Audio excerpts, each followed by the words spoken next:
저마다 어릴 적 꿈이 있습니다. 개인마다 꿈꾸는 또 장래 희망이 있습니다. 제가 어린 시절의 꿈은 목사님이었습니다. 부모님이 그렇게 쓰라고 말씀하셔서 학교에서 제출하는 것에 항상 목사님 이렇게 썼습니다. 고등학교 때는 정말 목사님이 되고 싶었지만 어릴 적에는 자의 반 타의 반에 의해서 목사님이라고 쓰곤 했습니다. 제가 어렸을 때에 장래 희망 꿈을 쓰라고 하면 대부분의 친구들이 다 대통령을 썼습니다.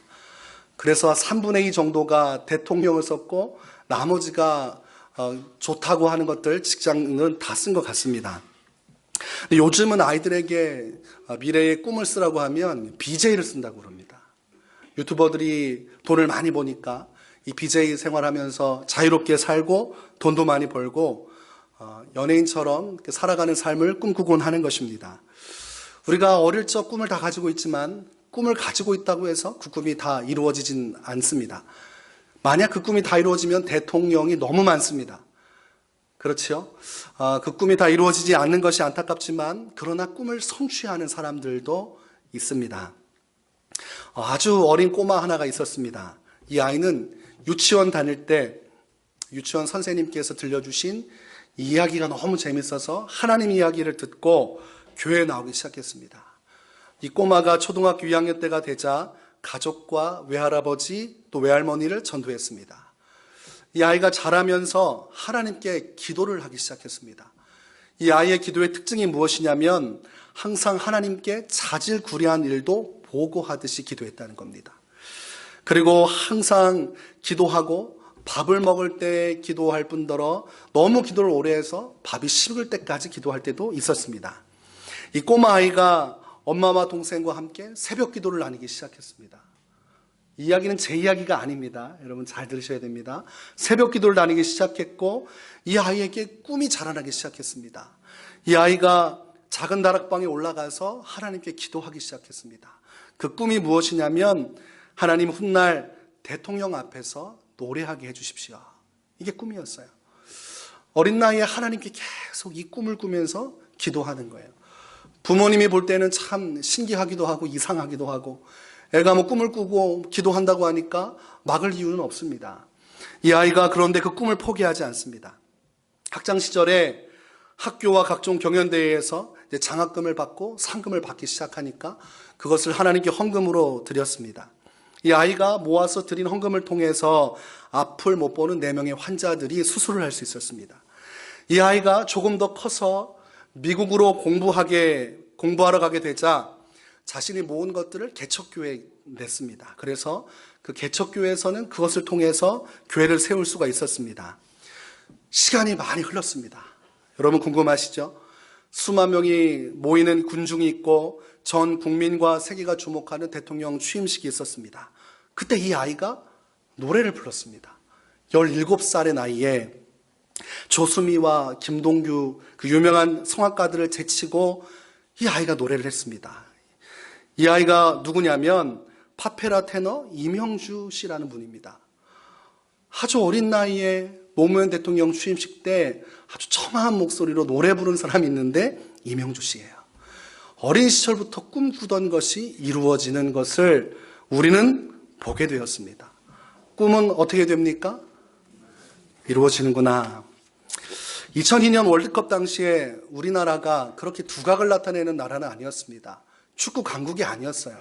저는 그 당시에 축구에 조금도 관심이 없었고 그냥 기도하면서 학교 생활할 때에 월드컵이 열린다고 해서 조금 기대는 가졌지만 뭐 어떤 결과가 있으리라고는 뭐 예상하지 못했습니다. 그런데 학교를 왔다 갔다 할 때마다 환호성이 들리는 겁니다. 그리고 제가 그 당시 오늘리 교회에서 청년부 생활을 하고 있었는데 찬양팀을 하면서 오늘리 교회 뭐 시스템이나 예배를 좀 배우기 위해서 제가 좀 다녔습니다. 근데 교회도 막 들썩들썩 거리는 거예요. 보니까 목사님들도 티를 탁 맞춰가지고 돌아다니고 그래서 나라가 전체가 뭔가 비상사태처럼 돌아가는 걸 보면서 뭐가 심상치 않구나. 보니까 16강을 돌파하고 8강을 돌파하고 4강까지 올라가는 것을 보면서 너무 놀랐습니다. 그 당시의 분위기는 어떤 것이었냐면 지나가다가 누가 경적을 빵빵빵빵빵 하면 그냥 지나가던 사람들이 너도 나도 모르게 대한민국을 외치던 그때 그 시절이 아마 기억이 나실 겁니다. 그때 경기장에 경기를 할 때 플랜카드가 탁 펼쳐지는데 그 문구가 무엇이었냐면 꿈은 이루어진다. 야, 어떻게 우리 대한민국에 이런 일이 있을 수 있겠습니까? 경기도 다 질 것 같았는데 막판에 승리하는 걸 보면서 기적이구나. 그 당시 월드컵을 다니던 선수들의 대부분이 기도했습니다. 경기 끝나면 모여서 기도했고, 제가 다니던 그때 오늘리 교회에서 그 경기를 하던 선수 3명 정도가 출석을 하고 있었던 것 같아요. 그러니까 오늘리 교회도 성도가 출석하던 성도가 대회를 나가니까 아마 중보기도 하는 차원에서도 그렇고 응원하는 차원에서도 그렇고 했던 것 같아요. 그때 그 뜨거운 열기를 기억하고 우리의 승리를 기억하게 됩니다. 꿈은 이루어진다라는 메시지를 우리가 받게 되었습니다. 성경에 있는 인물 중에 꿈이라고 하면 가장 먼저 기억나는 인물이 있습니다. 이제는 뭐 문제를 제가 하도 많이 내니까 바로바로 맞추시네요. 요셉입니다. 그래서 요셉을 꿈의 사람 요셉 이렇게 이야기를 합니다. 어린아이들도 요셉 하면 이야기하면 다 알아듣지요. 그만큼 유명한 사람입니다. 요셉은 이 꿈을 꾸었지만 이 꿈이 사람들에게 환대를 받지 못했다는 것을 기억하십니까? 그가 처음 꿈을 꾸었을 때에 믿었던 가족들에게 배척을 당하게 됩니다. 그가 창세기 37장 6절에서 8절에 자신의 꿈을 이렇게 얘기합니다. 요셉이 그들에게 이르되 청하건대 내가 꾼 꿈을 들으시오. 우리가 밭에서 곡식단을 묶더니 내 단은 일어서고 당신들의 단은 내 단을 둘러서서 절하더이다. 그의 형들이 그에게 이르되 내가 참으로 우리의 왕이 되겠느냐, 참으로 우리를 다스리게 되겠느냐 하고 그의 꿈과 그의 말로 말미암아 그를 더욱 미워하더니, 평상시에 마음속에 불편함이 있었지만 그 불편함에 불을 붙여서 활활 타오르게 하는 것이 이 꿈 이야기입니다. 이 꿈 내용을 해석하면 형제들의 단이 요셉의 단에 절을 했다는 겁니다. 절을 한다는 것은 아랫사람이 윗사람한테 하는 거 아닙니까? 근데 형들은 분명히 요셉보다 나이가 한참 많은데 형들의 단이 요셉의 단에 절했다는 것은 형들이 볼 때는 기분이 나쁜 겁니다. 아니 너까짓 게 무엇인데 그런 말도 안 되는 희한한 꿈을 꾸고 있냐 이거죠. 건방지게 보았고 교만하게 보았습니다. 그래서 더욱 미워했다고 되어 있습니다. 그런데 거기서 끝나지 않고 이 요셉이 또 꿈을 꿉니다. 여러분, 요셉도 사람이기 때문에 형들이 기쁜 나빠하는 것을 알았을 겁니다. 그럼에도 불구하고 하나님께서 주신 꿈이기 때문에 이 상스럽지 않은 이 특별한 이 꿈을 가지고 형제들에게 또 이야기를 합니다. 창세기 37장 9절 말씀을 보니까 내가 또 꿈을 꾼즉 해와 달과 11별이 내게 절하더이다. 여러분, 해와 달과 11별이 딱 맞추면 가족 숫자하고 맞습니다. 해와 달까지 붙은 거 보니까 이제 형제에서 끝나는 것이 아니라 누구도 지금 절하고 있습니까? 이제는 뭐 아버지도 절을 해야 할 판입니다. 그러니까 형들이 화가 나고 그 자리에서 아버지도 화를 냅니다. 10절 보니까 아버지가 그를 꾸짖고 그에게 이르되 내가 꾼 꿈이 무엇이냐? 나와 내 어머니와 내 형들이 참으로 가서 땅에 엎드려 내게 절하겠느냐?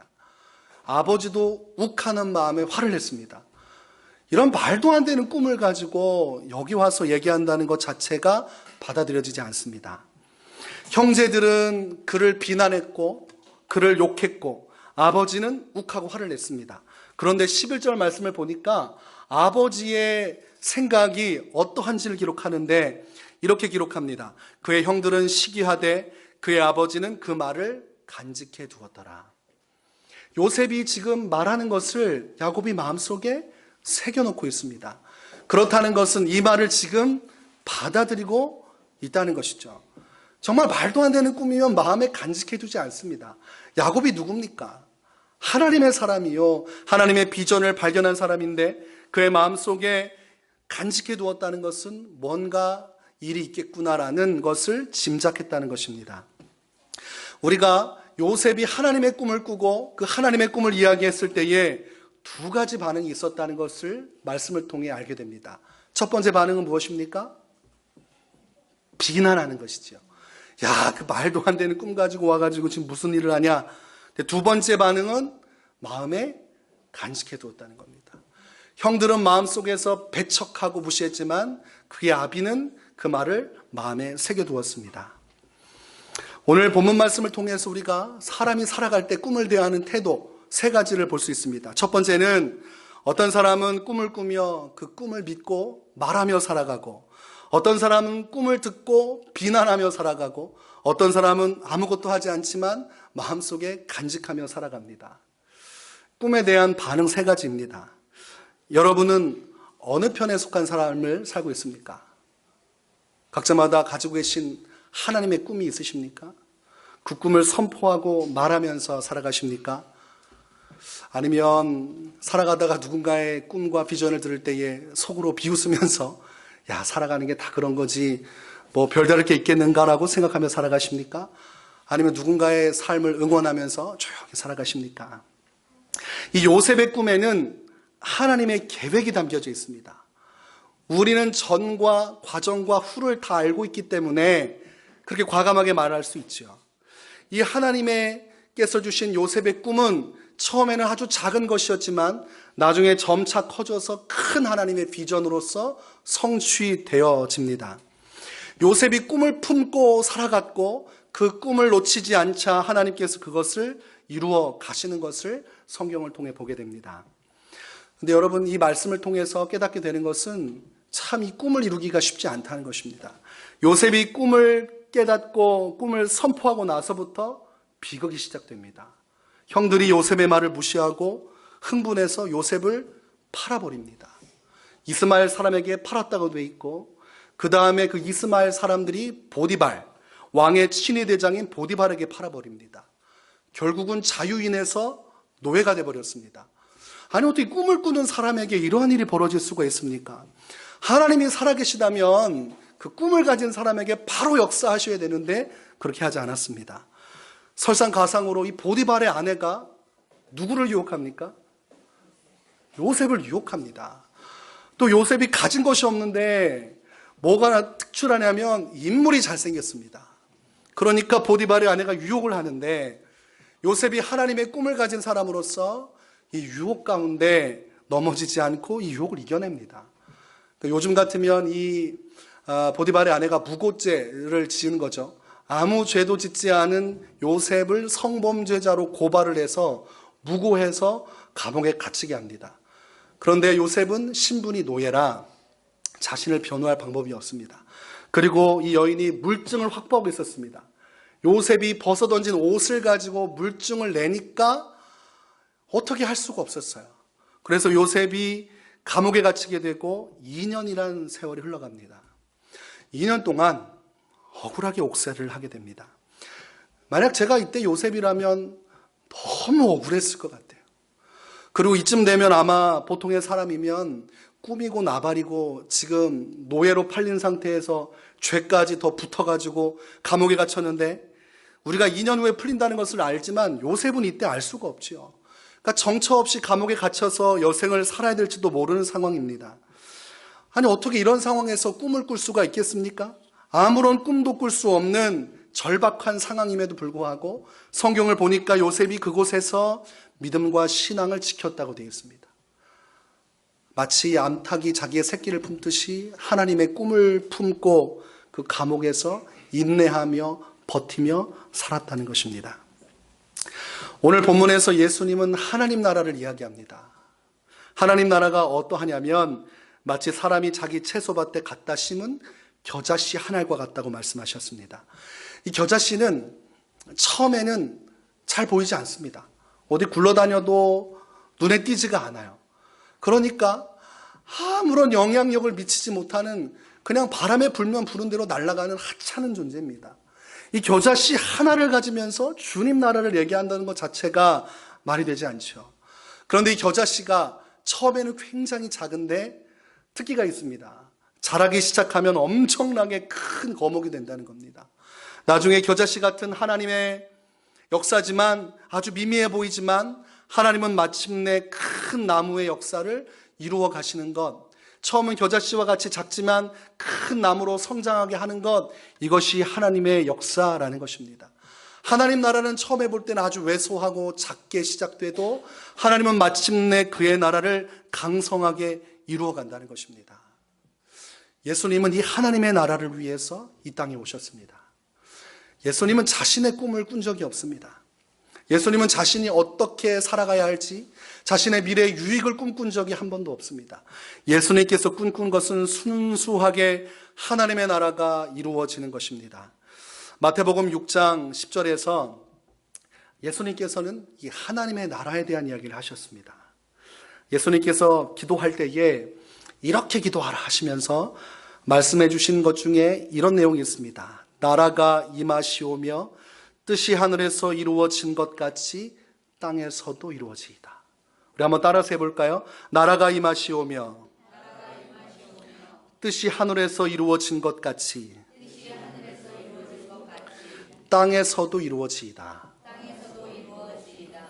하나님의 뜻이 하나님 나라에서 이루어지는 것처럼 오늘 우리가 살아가는 이 세상 가운데도 완성되어 이루어지기를 예수님께서 기도하라 말씀하셨습니다. 이는 예수님의 사역, 삶 자체가 바로 하나님 나라를 위한 것이었음을 말씀하고 있습니다. 예수님은 목숨을 걸고 복음을 전하셨고 하나님 나라를 선포하셨습니다. 그분이 가는 곳마다 병든 자들이 그 병에서 노임을 받았고 치유되었습니다.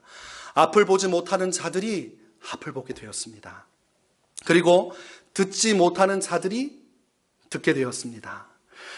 전혀 이 땅 가운데서 맛볼 수 없는 하나님의 나라가, 치유와 회복의 나라가 예수 그리스도를 통해서 이 땅에 실현되어진 것입니다.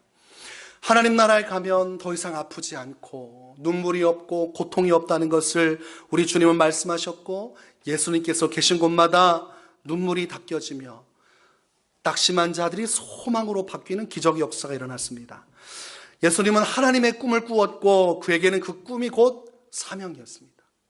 예수님은 어떠한 대가를 지불해서라도 하나님의 나라가 이루어지기를 원하셨던 것입니다. 이사야서 61장 1절과 2절에서는 예수님의 행하신 일들을 이렇게 기록합니다. 주 여호와의 영이 내게 내리셨으니 이는 여호와께서 내게 기름을 부으사 가난한 자에게 아름다운 소식을 전하게 하려 하심이라. 나를 보내사 마음이 상한 자를 고치며 포로된 자에게 자유를, 갇힌 자에게 노임을 선포하며 여호와의 은혜의 해와 우리 하나님의 보복의 날을 선포하여 모든 슬픈 자를 위로하되. 이 말씀이 예수님 안에 담겨져 있습니다. 예수님은 이 가슴에 이 말씀을 품고 하나님의 나라의 영광을 꿈꾸며 오늘도 그 사역을 하나씩 하나씩 이루어가고 있습니다. 어떠한 대가도 내가 지불해서라도 주님의 뜻을 이루겠다는 것이죠. 5명의 선교사님들이 경비행기를 타고 에콰도르의 아우카 인디언 마을로 떠납니다. 이 5명이 모두 결혼하신 분들이었습니다. 이분들이 아내를 남겨두고 또 어떤 분은 신혼여행도 과감하게 포기하고 선교하는 선교지로 가게 됩니다. 이분들이 그 땅에 내려가면 가장 먼저 선물을 주고 그 다음에 그 현지인들을 만나서 나는 당신의 친구입니다. 이렇게 이제 멘트를 하려고 준비를 했습니다. 기도하고 준비하고 내려갔는데 그때 참사가 벌어지죠. 이 5명의 선교사님들이 그 자리에서 다 죽임을 당하게 됩니다. 하나님의 꿈을 꾸고 갔는데 비참한 일이 그들 가운데 일어나죠. 1956년 1월 8일에 피트 선교사라는 분이 죽기 전 아내에게 긴급하게 무전을 합니다. 흥분한 인디언들이 몰려오고 있어. 여보 기도해줘. 그리고 그것이 끝이었습니다.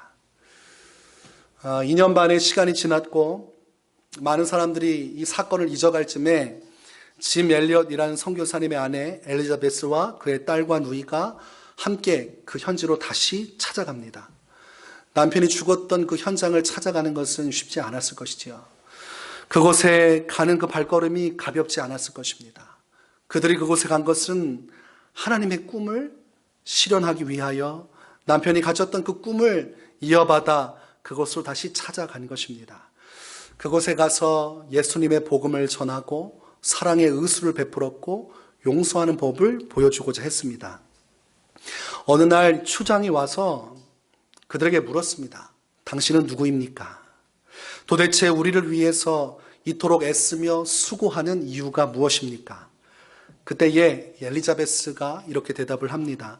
저는 5년 전에 당신들이 죽인 남자의 아내입니다.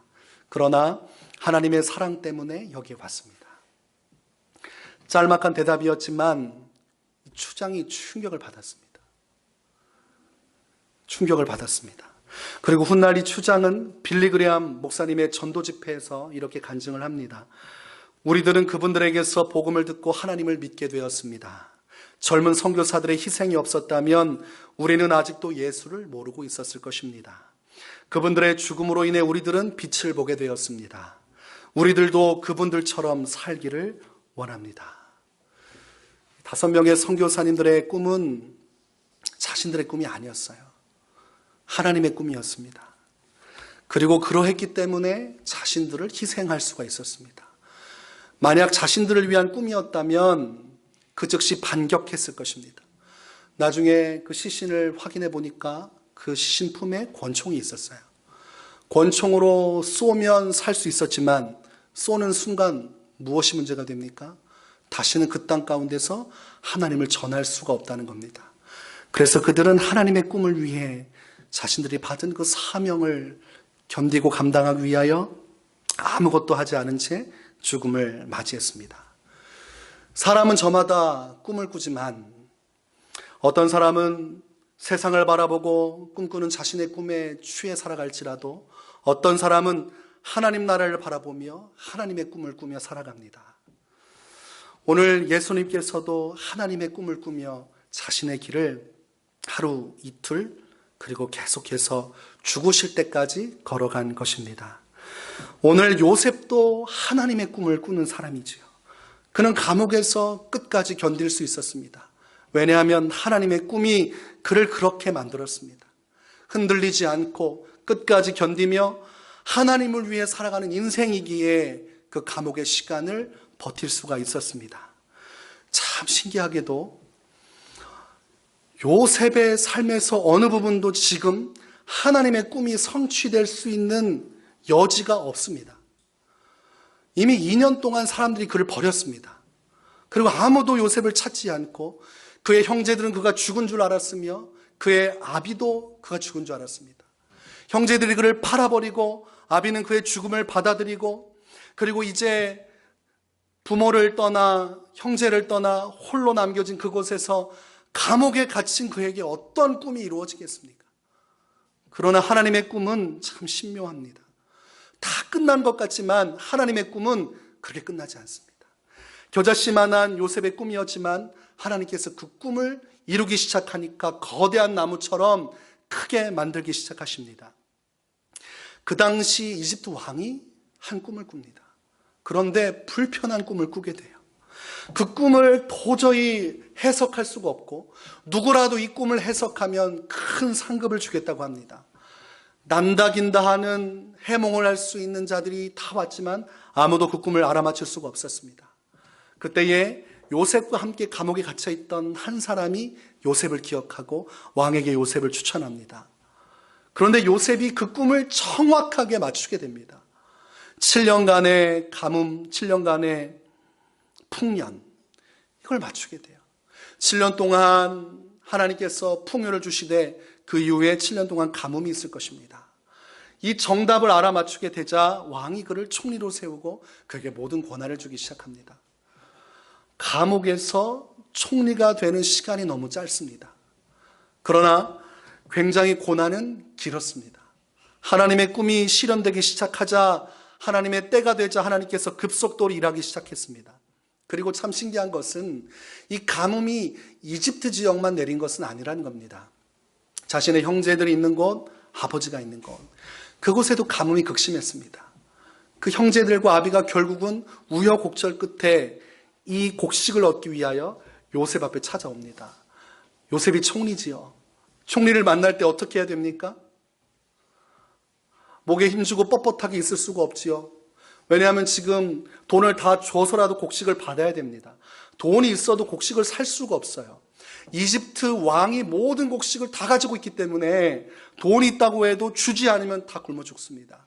그러니까 총리에게 엎드려서 굴복하고 간청해야 됩니다.